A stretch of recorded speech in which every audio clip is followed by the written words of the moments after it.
Las Vegas, Nevada, January 2021.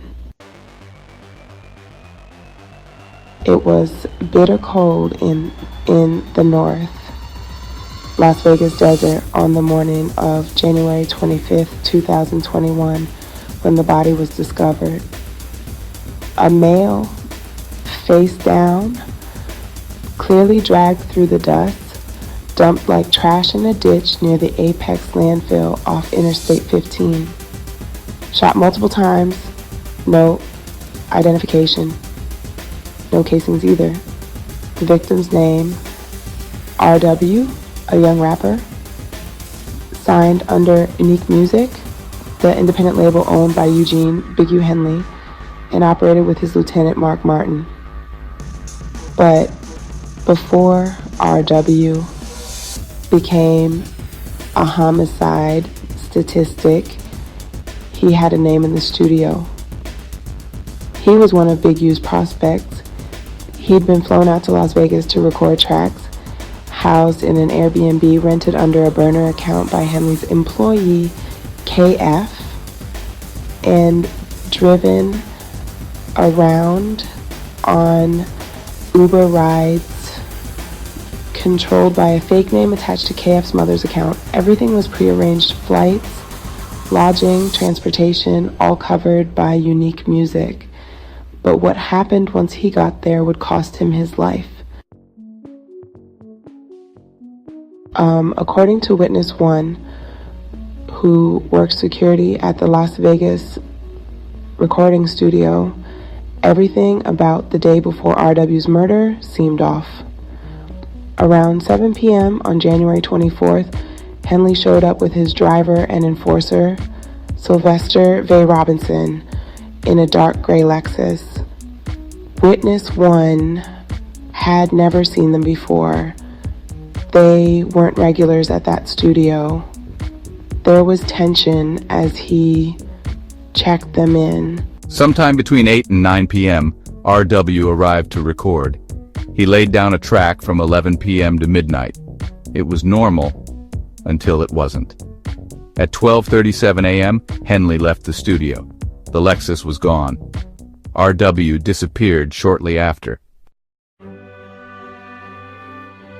Surveillance from the Airbnb on Round Rock Drive captured the last known moments of RW's life.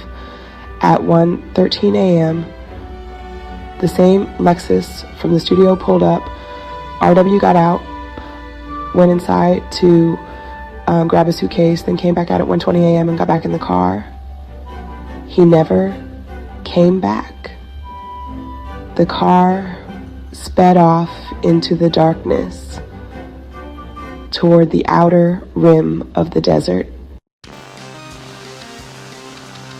Henley's phone stopped pinging locations around 1 minute before 1 a.m., right after he left the studio.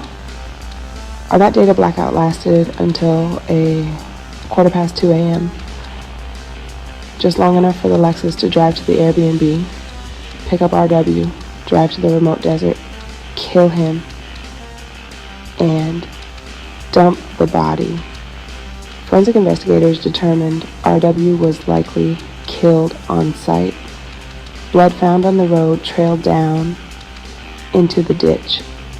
Consistent with the drag marks in the dirt, his body showed multiple gunshot wounds, including two to the face.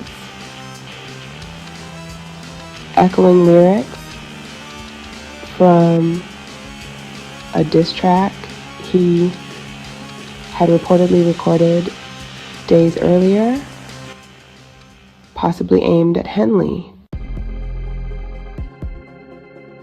Witness 2 ran the studio where RW recorded. He'd allowed Henley to use the space as a favor, maybe from fear, maybe respect. But afterward, things got weird. Henley's associate, DS, suddenly showed up and ripped out the DVR security system. Witnesses were told to take a walk while the footage was erased. New cameras were installed, but they didn't work. The original footage, evidence of RW and Henley together that night, was destroyed. At 2:30 in the morning, Henley returned to the studio alone. Witness 1 noted he looked soaked in sweat or water. Henley told him he had just come from the gym. By 9 in the morning, RW's body was found. By 10 in the morning, Henley's phone pinged again. Back on the move toward Los Angeles. Days later, when RW's family began asking questions, Henley initially denied even seeing him in Vegas. But under pressure, he admitted arranging the trip. RW's Aunt PM remembered confronting Henley over the phone. You took him there. His only response, silence. Partial DNA recovered from RW's sock area showed drag marks consistent with the body being pulled. Henley's DNA could not be excluded. Robinson was excluded entirely, but the evidence went beyond DNA. Witness 3, the surveillance tech who installed the original DVR system, confirmed that someone sabotaged the equipment. Cameras disabled, recordings missing. And then there were the phone calls intercepted under a Title III wiretap. On one call, Henley admitted, "If I had a problem with any man, he wouldn't be here." in another, "You think I'm retired? I'll pull up on your block right now and show out." the old OG was far from retired.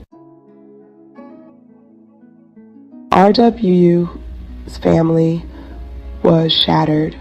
His aunt, his friends all pointed to Henley. To them it was clear RW had grown up under Henley's wing, coached by him, even lived with him. But when he crossed a line, wasted studio time, disrespected Big U's name, he paid the price. Henley had a reputation to uphold. The Big U enterprise thrived on fear, and RW had become an example. RW wasn't just another victim, he was a message. A reminder to everyone inside the industry, the gang world, and even the non-profit sphere. Don't cross the enterprise, because in the desert, respect isn't given, it's enforced.